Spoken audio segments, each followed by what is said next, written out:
কর্মসূচিতে অংশগ্রহণ করেছি, যার নির্দেশনা পেলে আমরা পঞ্চগড় হতে, আমরা কুড়িগ্রাম হতে, আমরা বিভিন্ন জেলা হতে এই ঢাকার প্রাণকেন্দ্রে একত্রিত হয়েছি। সেই তুখোর নেতা, ন্যাশনাল ত্যাগী কর্মী, ঝড় বৃষ্টি অপেক্ষা করে, রোদ বৃষ্টি অপেক্ষা করে, শীতকে অপেক্ষা করে, ক্লান্ত ভরা ভোগা পেটে অপেক্ষা করে যার অভ্যানে আমরা এখানে উপস্থিত হয়েছি, সেই আমাদের নেতা, কেন্দ্রীয় কমিটির সংগ্রামী সাধারণ সম্পাদক জনাব দেলোয়ার হোসেন পলাশ ভাই এখন আমাদের সামনে দিক নির্দেশনামূলক মূল্যবান বক্তব্য রাখবেন। তিনাকে বক্তব্য দেওয়ার জন্য বিশেষভাবে অনুরোধ করছি। ধন্যবাদ। বিসমিল্লাহির রহমানির রহিম। ধন্যবাদ জানাই সেই মহান নেতা যার জন্ম না হলে বাঙালি জাতির জন্ম হতো না, বাঙালি রাখাল রাজা বঙ্গবন্ধু শেখ মুজিবুর রহমানকে। তারপরে ধন্যবাদ জানাই তারই সুযোগ্য কন্যা জননেত্রী শেখ হাসিনাকে। তারপরে ধন্যবাদ জানাই আমার ন্যাশনাল সার্ভিস সকল যুব ভাই ও বোনদের, যারা আমার ডাকে, আমার ভাই আতিক হাসান রাজা ভাইয়ের ডাকে এই শীত উপেক্ষা করে আজকে আমাদের ডাকে সাড়া দিয়ে এখানে আসছে, তাদেরকে সবাইকে আমি ধন্যবাদ জানাই। আমি বেশি কিছু বলবো না, কয়েকটা কথা বলবো। আমরা আন্দোলন করতেছি, করব, বিভিন্ন মানুষ বিভিন্নভাবে আমাদেরকে প্রচারণা চালাচ্ছে, আমরা অনশন করতেছি। কালকে দেখলাম ফেসবুকে একজন বলছে আমরা তো এখন অনশন করতেছি, কিন্তু কই অনশন করতে কোনো জায়গা দেখি না যে কোথায় অনশন করতেছে। অনেকেই অনেক কথা বলবো, কিন্তু কাজের বেলায় কেউ নেই। কেউ আছে পয়সা নেবার দান দেয়, কেউ বলে যে আমি বড় বাংলাদেশের নেতা হবো, এটার দান দেয়, কিন্তু আমার এটা নেই। ভাই যদি আজকে নিয়ত করে বাসা থেকে আসছি, যদি পুলিশ অ্যারেস্ট করতো তা আমি নির্দ্বিধায় আমি অ্যারেস্ট হওয়ার জন্য প্রস্তুত ছিলাম। আমার কোনো ভয় ছিল না, কারণ আমার ইচ্ছা এই 2,37,000 যুব ভাই বোনদের চাকরি হোক, আমার হওয়ার দরকার নেই। ওদের হলে আমি খুশি, কারণ ওরাই বলবে, ওদের সন্তানরা বলবে যে দেলোয়ার ভাই, আতিক ভাইয়ের নেতৃত্বে আমরা চাকরি পেয়েছি। এটাই আমাদের পরম্পরা। আর বেশি কিছু বলবো না, এখন কথা ভালো লাগবে না, কথা শুনলে খারাপ লাগবে। এই বলে আমার সংক্ষিপ্ত বক্তব্য এখানে শেষ করছি। জয় বাংলা, জয় বঙ্গবন্ধু, জয় হোক ন্যাশনাল সার্ভিস একতা কল্যাণ পরিষদের সকল সদস্যদের। ধন্যবাদ। ধন্যবাদ সংগ্রামী সাধারণ সম্পাদক মহোদয়কে। এ পর্যায়ে সর্বশেষ সভাপতি এ পর্যায়ে ন্যাশনাল সার্ভিসের কর্ণধার নয়নমণি, যার ইশারায় আমরা একত্রিত হতে পেরেছি এই ঢাকার প্রাণকেন্দ্রে, যার ইশারায় আমরা সমস্ত কর্মসূচি নিজের মাথা পেতে নেই, সেই তুখোর নেতা, বাংলাদেশ ন্যাশনাল একতা কল্যাণ পরিষদের সংগ্রামী ভারপ্রাপ্ত সভাপতি, আপনার আমার সকলের চেনামুখ, যিনি সর্বসময় আমাদের জন্য ত্যাগ তিতিক্ষা, সর্বসময় জেল হুলিয়া, সর্বসময় সবকিছু আমাদের জন্য মাথা পেতে নিতে প্রস্তুত, সেই সংগ্রামী নেতা জনাব আতিক হাসান রাজা ভাই আপনাদের সামনে দিক নির্দেশনামূলক বক্তব্য রাখবেন। জনাব আতিক হাসান রাজা ভাই রাজা ভাইয়ের ভয় নাই, রাজপথ ছাড়ি নাই, রাজা ভাইয়ের ভয় নাই, আমাদের দাবি ন্যাশনাল সার্ভিস স্থায়ীকরণ করতে হবে, রাজা ভাইয়ের ভয় নাই। বিসমিল্লাহির রহমানির রহিম। সাবাস বাংলাদেশ, এ পৃথিবী অবাক তাকিয়ে নয়, জলে পুরে মেরে সরকার তবু মাথা নড়া নয়। জেগেছে ন্যাশনাল, বেঁধেছে জোট, নেই তো মোদের ভয়।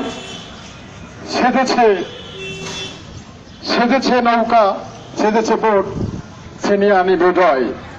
সংগ্রামী ন্যাশনাল সার্ভিস কর্মসূচির ভাই বোনেরা, সকলকে ন্যাশনাল সার্ভিস কেন্দ্রীয় কমিটির পক্ষ থেকে আন্তরিক শুভেচ্ছা অভিনন্দন জানাচ্ছি। প্রথমে স্মরণ করছি হাজার বছরের শ্রেষ্ঠ বাঙালি জাতীয় সংবাদিত নেতা, জাতির জনক বঙ্গবন্ধু শেখ মুজিবুর রহমানকে। স্মরণ করছি বাঙালি জাতির মুক্তির দিশারি, বাংলাদেশকে যারা স্বাধীনতা এনে দিয়েছে সেই শহীদদের প্রতি শ্রদ্ধা জ্ঞাপন করছি, যারা মুক্তিযুদ্ধ করে বাংলাদেশ উপহার দিয়েছে, একটি পতাকা উপহার দিয়েছে। আমি স্মরণ করছি সেই ৭৫ গ্রেনেড হামলায় যারা শাহাদাত বরণ করেছে, আমি স্মরণ করছি বঙ্গবন্ধু শেখ মুজিবুর রহমানের পরিবারের যারা শাহাদাত বরণ করেছে সকলের আত্মার মাগফিরাত কামনা করে আমি আমার বক্তব্য শুরু করছি। আমি সারা বাংলাদেশের ন্যাশনাল সার্ভিস কর্মসূচির যে ভাই বোনেরা এই দূরান্ত থেকে শীতকে উপেক্ষা করে আমাদের কেন্দ্রীয় কমিটির ডাকে আজ ঢাকা প্রেস ক্লাবে সমবেত হয়েছেন, সকলকে ধন্যবাদ দেওয়ার মতো ভাষা আমার নেই। আপনাদেরকে আমি সারা জীবন এই বুকের হৃদয়ের অন্তরের অন্তঃস্থলেই মনে রাখবো। আমাদের এই আজকের প্রোগ্রামের মূল উদ্দেশ্য ছিল বাংলাদেশ গণপ্রজাতন্ত্রী বাংলাদেশ সরকারের মাননীয় প্রধানমন্ত্রী দেশরত্ন শেখ হাসিনা 2008 এবং 18 সালে নির্বাচনী ইস্তেহারে বলেছিলেন, আমি যদি নির্বাচিত হতে পারি সারা বাংলাদেশে ঘরে ঘরে একজন বেকারকে চাকরি দেব। এর এই ধারাবাহিকতায় প্রতিশ্রুতি রক্ষার জন্য প্রত্যেক ঘরে ঘরে ন্যাশনাল সার্ভিস প্রকল্প চালু করার মাধ্যমে প্রত্যেক ঘরে একজন করে দুইজন করে চাকরি দেওয়ার সুযোগ করে দিয়েছিলেন মাননীয় প্রধানমন্ত্রী। আমরা ভাবিনি মাননীয় প্রধানমন্ত্রী আপনি যখন নির্বাচনী ইস্তেহারে বলেছিলেন আমি নির্বাচিত হলে ঘরে ঘরে চাকরি দেব, আমরা আপনার কথা শুনে ঝাঁপিয়ে পড়েছিলাম নির্বাচনে আপনাদেরকে জয়ী করার জন্য, ঠিক কিনা? আমরা যুব সমাজ, যুবতী, মহিলা যারা রয়েছে ন্যাশনাল সার্ভিস আমরাই যুদ্ধ করে আপনাদেরকে সিংহাসনে সরকারে বসিয়েছিলাম, ঠিক কিনা? আপনি তার ওই প্রতিশ্রুতিতে 3 মাস ট্রেনিং দিয়ে বিভিন্ন গ্রেডে আমাদেরকে নিয়োগ প্রদান করেছিলেন। আমরা 2 বছর সুন্দরভাবে চাকরি করেছিলাম। আমার বাচ্চারা, আমার ভাইয়েরা, আমার মা, আমার বাবা আমাদের বেতনের টাকা নিয়ে আমাদের সংসারটা সুন্দরভাবে চালাইছিল যতটুকু পারে ইনশাআল্লাহ। কিন্তু তখন 2 বছর পরে চাকরিটি বন্ধ হয়ে যায়, আমরা আবার বেকার হয়ে যাই। তখন আমার ছেলে, আমার ভাই, আমার মা, আমার বাবা আমার মুখের দিকে তাকিয়ে থাকে, আমি কোনো ইনকাম করে এনে দিতে পারি না। এর যে দুঃখ, এর যে অসহায় কথা আর হতে পারে না, আর হতে পারে না, ঠিক কেনা বলেন? সারা বাংলাদেশ আপনি যেভাবে এগিয়ে নিয়ে যাচ্ছেন, বঙ্গবন্ধু স্বপ্নের সোনার বাংলা বিনির্মাণে টেকনাফ থেকে তেঁতুলিয়া, রূপসা থেকে পাথুরিয়া আপনি নিরলস পরিশ্রম করে যাচ্ছেন যাতে বাংলাদেশ হয় বিশ্বের মধ্যে একটি রোল মডেল। আপনি বাংলাদেশকে রোল মডেল করতে গেলে বাংলাদেশের জনগণের মধ্যে সবচেয়ে বৃহৎ অংশ হচ্ছে বাংলাদেশের যুবক এবং যুবতীরা। এই বেকার যুবক এবং যুবতীদের যদি আপনি কর্মসংস্থানের ব্যবস্থা করতে পারেন তাহলে আপনাকে আর সারা বিশ্বে দৌড়াতে হবে না। বাংলাদেশের যুবক এবং যুবতীরাই নিজের হাতেই গড়ে নিবে বাংলাদেশকে ডিজিটাল করবে। তাই আপনার প্রতি ন্যাশনাল সার্ভিস কেন্দ্রীয় কমিটির পক্ষ থেকে মাননীয় প্রধানমন্ত্রী দেশরত্ন শেখ হাসিনার প্রতি আমার আহ্বান, আপনি ন্যাশনাল সার্ভিস চালু করেছেন, আপনি নিজেই ন্যাশনাল সার্ভিস স্থায়ীকরণ করার মাধ্যমে বাংলাদেশে দৃষ্টান্ত স্থাপন করবেন। বাংলাদেশ হবে ইতিহাসের মধ্যে, বিশ্বের মধ্যে রোল মডেল, আর এই রোল মডেলের মহানায়ক হবেন আপনি নিজেই। জয় বাংলা! জয় বঙ্গবন্ধু! জয় বাংলা! জয় বঙ্গবন্ধু! আমাদের ন্যাশনাল সার্ভিস কর্মসূচির 2,38,000 ভাই বোনেরা আমরা বেকার হয়ে পড়ে আছি। আমাদের সকলের দাবি মাননীয় প্রধানমন্ত্রী শেখ হাসিনার কাছে আপনি ন্যাশনাল সার্ভিস স্থায়ীকরণ করে দিয়ে আমাদের দাবিগুলো মেনে নেবেন। আমরা এই আশাবাদ ব্যক্ত করে সেই সাথে বাংলাদেশের প্রত্যেকটি জেলা উপজেলা থেকে যে সকল ভাই বোনেরা অনেক কষ্ট করে আমাদের এই প্রোগ্রামে সফল করার জন্য এসেছেন সকলকে হৃদয়ের সবটুকু ভালোবাসা উজাড় করে দিলাম। আপনারা আমাদের নেক্সট প্রোগ্রামের কখনো যদি কোনো ডাক পান আপনারা ঘরে বসে থাকবেন না। আমাদের মাঝে ইতিমধ্যে ফোন দিয়েছে বাংলাদেশ গণপ্রজাতন্ত্রী বাংলাদেশ সরকার মাননীয় প্রধানমন্ত্রীর মুখ্য সমন্বয়ক সচিব আবুল কালাম আজাদ স্যার। আমরা এই প্রোগ্রাম শেষ করে একটি প্রতিনিধি দল তার সাথে সাক্ষাৎ করব। জয় বাংলা! আপনারা কেউ বিভ্রান্ত হবেন না। জয় বাংলা! জয় বঙ্গবন্ধু! জয় বাংলা! জয় বঙ্গবন্ধু! আমাদের দাবি, আমাদের দাবি!